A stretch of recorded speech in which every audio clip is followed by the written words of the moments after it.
Assalamu alaikum. My name is Muhammad Shafiq Butt. Today we are going to start IELTS introduction.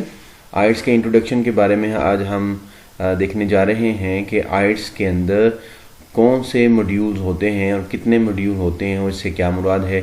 IELTS जो है ये abbreviation है international English language testing system और इसके 4 module हैं speaking, writing, reading and listening. Speaking जो है इसके आगे 3 जो है सेक्शन हैं, 3 पार्ट्स हैं। ये जो स्पीकिंग है जैसे आपको नज़र आ रहा है कि इसकी जो टाइमिंग है यहाँ दी गई है ये 11 से 14 मिनट तक होता है और इसके 3 सेक्शन होते हैं। पहला जो सेक्शन देखें, पहले सेक्शन के अंदर इंट्रोडक्शन होता है जिसमें जनरल क्वेश्चन होते हैं।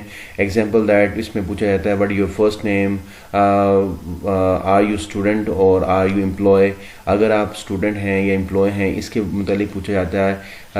अगर आप स्टूडेंट हैं तो स्टूडेंट के मतलब क्वेश्चन किए जाते हैं। अगर आप वर्कर हैं तो वर्कर के बारे में, एम्प्लॉय के बारे में क्वेश्चन किए जाते हैं। इसमें तकरीबन आपसे 7-8 क्वेश्चन इसमें किए जाते हैं और ये तकरीबन 3 मिनट तक वो आपका इंट्रोडक्शन जो है वो होता है। उसके बाद सेक्शन 2 जो है, जो सबसे इम्पोर्टेंट है, वो स्टार्ट होता है। वो है सेक्शन नंबर 2। इसमें क्यू कार्ड आपको दिया जाता है। क्यू कार्ड जो है इसके ऊपर एक कोई स्टेटमेंट दी होती है और उसके ऊपर फिर नीचे जो है 3 पॉइंट्स होते हैं जिसको आपने you have to elaborate whatever the topic, whatever the card, cue card you have given to you। उसके ऊपर इसमें देखें जैसे लिखा है 1 minute to prepare। Just 1 minute आपको दिया जाता है इसके अंदर।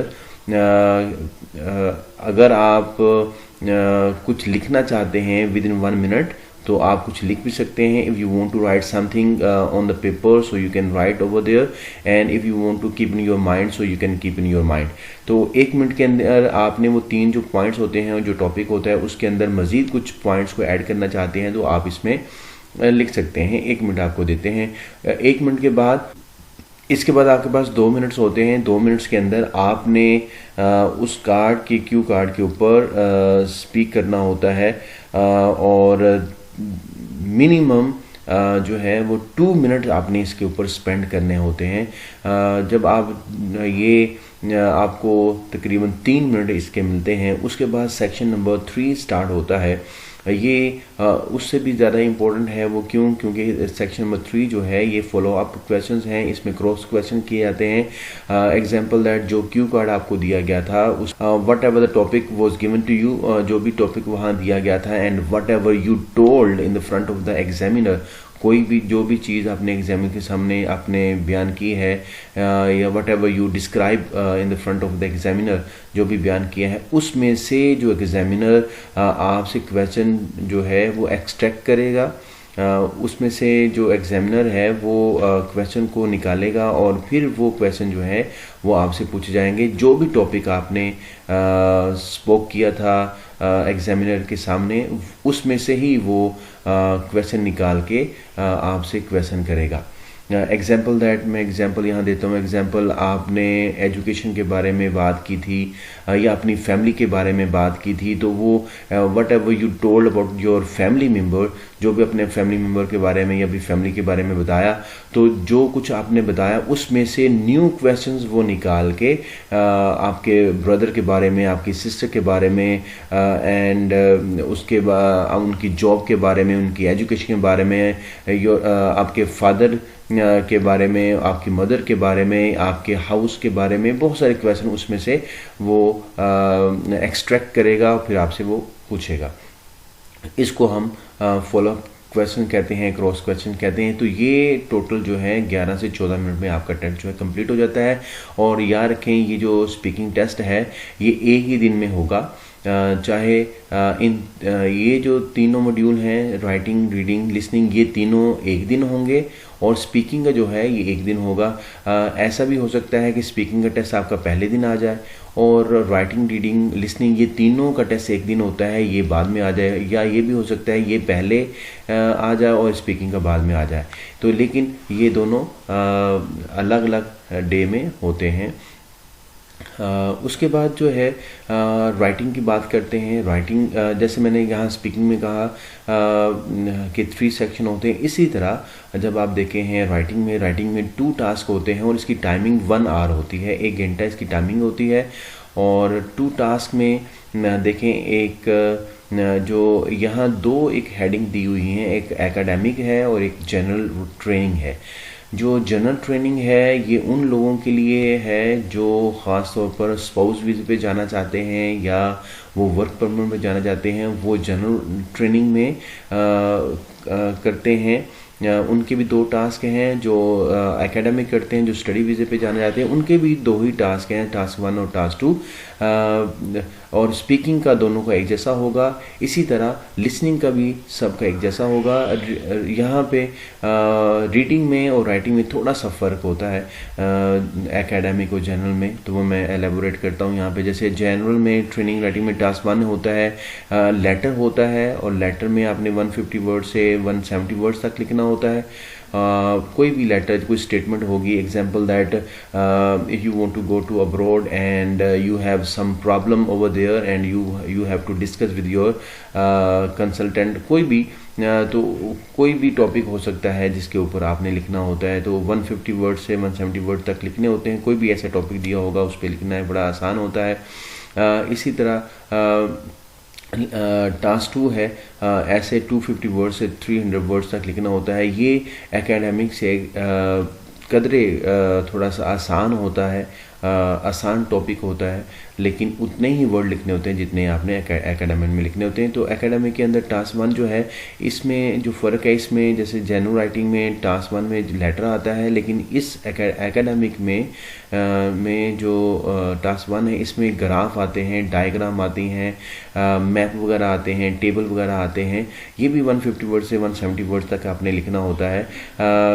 सिर्फ फ़र्क ये है, इसमें लेटर हैं, इसमें डायग्राम और चार्ट आपके सामने होता है, उसको देखकर आपने लिखना होता है। इस पे मेरे काफ़ी लेक्चर आ चुके हैं, आप वो भी देख सकते हैं। इस पे भी आ रहे हैं जनरल राइटिंग टास्क पे भी, लेकिन इस पे मेरे बहुत सारे राइटिंग टास्क पे लेक्चर आ चुके हैं। स्पीकिंग के ऊपर भी मैं बताना भूल गया, स्पीकिंग के ऊपर भी मेरे तीनों सेक्शन के ऊपर बहुत सारे लेक्चर आ चुके हैं। 100 क्वेश्चन आ चुके हैं जब आप इंट्रोडक्शन के ऊपर, और वही आपको क्यू कार्ड में भी काम आते हैं। क्यू कार्ड का भी कुछ लेक्चर मेरे हैं जिसमें बात समझाई गई है कैसे आता है, और इसी तरह फॉलोअप क्वेश्चन जो हैं में भी जो लेक्चर है वो आ चुका है। एकेडमिक में जैसे मैंने कहा कि इस पे मेरे बहुत सारे लेक्चर जो हैं आ चुके हैं। और राइटिंग टास्क 2 जो है, इसमें भी 250 वर्ड से 300 वर्ड्स आपने लिखने होते हैं। और ये भी जनरल राइटिंग टास्क की तरह ही होता है, लेकिन ये थोड़ा सा इस टॉपिक डिफरेंट होते हैं और टेक्निकल होते हैं, थोड़े से जनरल राइटिंग से थोड़े से आप कह सकते हैं कि टफ होते हैं। लेकिन दोनों जो है उतने ही वर्ड्स आपने लिखने होते हैं जितने राइटिंग टास्क 1 में और जितने राइटिंग टास्क एकेडमिक में लिखने होते हैं। इसी तरह अब हम बात करते हैं रीडिंग की। रीडिंग में आपके पास 1 आवर होता है। जितने भी स्टूडेंट हैं जो कर चुके हैं, जो कर रहे हैं, या जो प्रैक्टिस भी कर रहे हैं, एक बात अक्सर कही जाती है कि रीडिंग जो है काफ़ी टफ है। आपको स्पीकिंग में, राइटिंग में और लिसनिंग में बहुत अच्छे नंबर आ सकते हैं अगर आप प्रैक्टिस करें। स्पीकिंग में अच्छे मार्क्स आते हैं। आपको पता है कि हर एक के 9 स्कोर हैं, इसके भी 9 स्कोर हैं, इसके भी 9 बैंड हैं, इसके भी 9 बैंड हैं, इसके भी 9 बैंड हैं, सबके 9 बैंड हैं। सबको मर्ज करके सबको इसकी एवरेज निकाली जाती है, फिर आपको 9 आउट ऑफ कुछ बैंड दिए जाते हैं। तो आप स्पीकिंग, राइटिंग और लिसनिंग में बहुत अच्छे बैंड ले सकते हैं। रीडिंग कदरे थोड़ी सी टफ है, क्योंकि इसमें आपको वोकैबुलरी की ज़रूरत पड़ती है, इसमें स्ट्रक्चर समझना पड़ता है, कुछ टेक्निक है, स्कीमिंग है, स्कैनिंग है, वो सीखनी पड़ती है। कुछ टेक्निक्स है, इस पर भी मेरे लेक्चर आ रहे हैं। और वोकैबुलरी के ऊपर भी मेरे काफ़ी लेक्चर आ चुके हैं, वो भी आप वहाँ पे जाके देख सकते हैं। मेरे यूट्यूब चैनल है WSH शेयरिंग, उस पर जाके आप देख सकते हैं, और इस तरह फेसबुक पे भी। और रीडिंग की हम बात कर रहे थे। रीडिंग जो है 1 आवर इसमें होता है। 40 क्वेश्चंस इसमें होते हैं। MCQ टाइप मैं बता देता हूँ, नीचे आ रहे हैं इसके जो फॉर्मेट है। 3 पैसेजेस में एकेडमिक में होते हैं और 5 पैसेजेस जो जनरल ट्रेनिंग में होते हैं। जैसे मैंने कहा कि लिसनिंग में और स्पीकिंग में जनरल राइटिंग और एकेडमिक में कोई फ़र्क नहीं होता, ये सेम होते हैं। राइटिंग में जैसे मैंने बताया नीचे आपको कि थोड़ा सा फ़र्क होता है, रीडिंग में भी थोड़ा सा फ़र्क होता है। वो क्या है कि जनरल राइटिंग के अंदर पैसेज ज़रा 2 ज़्यादा होते हैं और इसमें कदरे जो है ऐसे जो रीडिंग ऐसे जो होता है वो कदरे आसान होता है। एकेडमिक में ज़रा टेक्निकल ज़रा थोड़ा टफ होता है, बस ये फ़र्क है। और अब इसके अंदर जो लेआउट इसका आप देखते हैं, जो टाइप ऑफ द क्वेश्चन जो हैं वो किस किस्म के होते हैं वो नीचे लिखे हैं। जैसे फिल इन द ब्लैंक्स आता है, इस तरह के क्वेश्चन आते हैं, फिल इन द ब्लैंक्स होते हैं, मल्टीपल चॉइस क्वेश्चन होते हैं, स्टेटमेंट कंप्लीशन होती है, true and falls in not given, ये सबसे इम्पोर्टेंट, ये ज़्यादा शुरू में भी एंड पे भी आता है। येस नॉट और नॉट गिवन, ये दोनों एक ही जैसे हैं तकरीबन, कभी ये लिखा हुआ आ सकता है या ये लिखा हुआ आ सकता है। और इसी तरह चूज द करेक्ट हेडिंग ये आ सकता है। तो इस तरह के एक 5 से 7 जो हैं इस तरह की टाइप्स जो होती हैं वो आ सकती हैं आपको। तो ये 40 टोटल जो हैं ये आपके क्वेश्चन बनेंगे और उसको आप लोगों ने लिखना होता है वहाँ पे जो करेक्ट आंसर होता है। इसी तरह आप चलते हैं लिसनिंग की तरफ। लिसनिंग के अंदर आपके पास 40 मिनट्स होते हैं और 30 minutes to listen to the tape script. 30 minute में वो जो आप लिसन करते हैं वो आप सुन लेते हैं। इसमें ये होता है क्योंकि बेसिकली इसमें 4 सेक्शन होते हैं और 4 सेक्शन में इसमें एक डायलॉग होता है जिसमें 2 लोग आपस में बात करते हैं, एक मोनोलॉग होता है जिसमें एक ही शख्स बात करता है। तो इसमें 4 सेक्शन में जो है पहला जो है डायलॉग है, फिर मोनोलॉग है, फिर डायलॉग है, फिर मोनोलॉग है। इस तरह यानी डायलॉग और मोनोलॉग पे ये मुश्तमिल होता है। और 30 मिनट में ये जो है जो टेप स्क्रिप्ट है वो चलती है, उसमें टोटल 40 मिनट होते हैं। 40 मिनट्स आपके पास होते हैं। 10 मिनट्स जो होते हैं वो क्या है, 10 minutes to transfer the answer. जो 30 मिनट सुनने के बाद जब 10 मिनट्स आपके पास होते हैं उसमें आपने जो आंसर लिखे होते हैं आपको एक अलग से आंसर शीट दी जाती है जिसके ऊपर आपने अपने आंसर को ट्रांसफ़र करना होता है, लिखना होता है 10 मिनट्स के अंदर अंदर। और ये सारे जितना भी काम करना होता है राइटिंग, रीडिंग और लिसनिंग में, ये सारे लेड पेंसिल से यानी कच्ची पेंसिल जो होती है लेड पेंसिल से ही आप साथ लेके जाते हैं। रेज़र, ये शॉर्पनर और ये आप जो है वहाँ आप लेड पेंसिल से ही सारा काम करते हैं। और प्रैक्टिस भी जब घर में करें तो आप लेड पेंसिल से करें ताकि आप को अच्छी प्रैक्टिस हो। तो 40 क्वेश्चन होते हैं, 4 सेक्शन होते हैं। इसी तरह जैसे इसमें टाइप्स होती हैं, इस तरह इसमें भी इस तरह की बहुत सारी टाइप्स होती हैं। जैसे फिल इन द ब्लैंक्स हैं, लेबल और डायग्राम होता है, मल्टीपल चॉइस क्वेश्चन होता है, स्टेटमेंट कंप्लीशन होता है।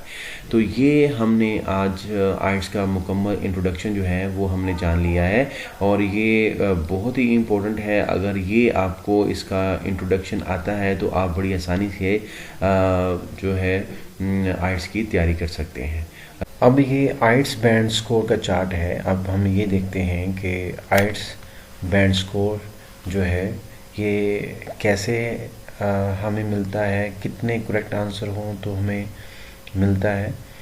और यहाँ पे सबसे पहले बताना चाहता हूँ कि एकेडमिक रीडिंग है, जनरल रीडिंग और लिसनिंग में जनरल और एकेडमिक का जो स्कोर है वो सेम होता है। तो अब एकेडमिक रीडिंग जो है, अगर आप 10 से 12 आपके MCQ या आपके आंसर ठीक होते हैं तो आपको 4 बैंड आते हैं। 13 से 14 मार्क्स आते हैं तो 4.5 है। इसी तरह आप ऊपर चलते चले जाएं, जब 23 टू 26 तक आप जाएं तो 6 बैंड आते हैं। फिर 27 टू 29 आपके स्कोर हों, आपके आंसर ठीक हों तो आपको 6.5 आते हैं। 30 से 32 ये चार्ट है, फिर 7 बैंड आते हैं। ये चार्ट है, जो करेक्ट आंसर आपके इतने हों तो आपको इतने बैंड आते हैं, इसको हम स्कोर भी कहते हैं। देखिए जनरल रीडिंग जो है इसके मार्क्स में और इसके करेक्ट आंसर में थोड़ा सा फ़र्क है। जैसे यहाँ 10 to 12 है, 4 बैंड आते हैं, लेकिन ये जनरल रीडिंग करेंगे तो 15 से 18 करेंगे तो फिर 4 बैंड आते हैं। इसी तरह अगर हम मिड में जाएं और यहाँ देखें कि 32 और से लेकर 33 तक करें तो 6.5 बैंड आते हैं, लेकिन अगर आप एकेडमिक रीडिंग करें तो उसमें आप 27 to 29 तक जाएं तो फिर आपको 6.5 बैंड आते हैं। तो ये थोड़ा सा डिफरेंस है, क्योंकि जनरल रीडिंग आपको पता है ये स्पाउस वीज़े के लिए और वर्क परमिट के लिए लोग जाते हैं, ये थोड़ी सी कदर आसान होती है, इसलिए इसके आंसर ज़्यादा सही होंगे तो आपको बैंड ज़्यादा आएंगे। तो ये थोड़ा सा इसमें फ़र्क है। और इसी तरह लिसनिंग जो है इसके भी 40 आंसर जो क्वेश्चंस होते हैं, और अगर जितने आपके आंसर जो हैं वो करेक्ट होंगे नहीं अच्छे आपको बैंड आएंगे। जैसे इसमें भी आप देख सकते हैं 10 to 12 जो है, अगर आपके आंसर करेक्ट हैं तो 4 बैंड आएंगे। और इसी तरह अगर आपके 18 से 22 तक आएंगे तो आपके 5.5 बैंड आएंगे। यही आप 5.5 अगर इधर देखें तो ये 19 होंगे से लेके 22 तक होंगे तो 5.5 बैंड आएंगे। इसमें आपने देखा एक कम भी होगा तो फिर भी 5.5 तक आएंगे। ये लिसनिंग है और ये रीडिंग है। इसी तरह अगर आप 26 से लेकर 29 करेक्ट आंसर लिखते हैं तो आपको 6.5 बैंड आएंगे। 30 से 31 तक करेक्ट आंसर होंगे तो 7 बैंड आएंगे। तो ये चार्ट है इस तरह। तो इसमें सिर्फ एक नंबर का थोड़ा सा गैप आता है रीडिंग की बजाय। तो ये लिसनिंग का चार्ट है और ये रीडिंग का एकेडमिक का और जनरल का है। और जो स्पोकन का है आपको जो भी एग्जामिनर आपके सामने या ऑनलाइन इंटरव्यू करता है तो उसी वक्त वो आपको बैंड देता है। और राइटिंग जो है, जब आप राइटिंग लिखते हो तो दोनों जो टास्क होते हैं, राइटिंग टास्क 1 और राइटिंग टास्क 2, उन दोनों को मिलाकर जो भी बैंड आपके बनते हैं फिर वहाँ 9 में से आपको दे दी जाते हैं। ये है टोटल IELTS बैंड स्कोर का chart. Thank you very much.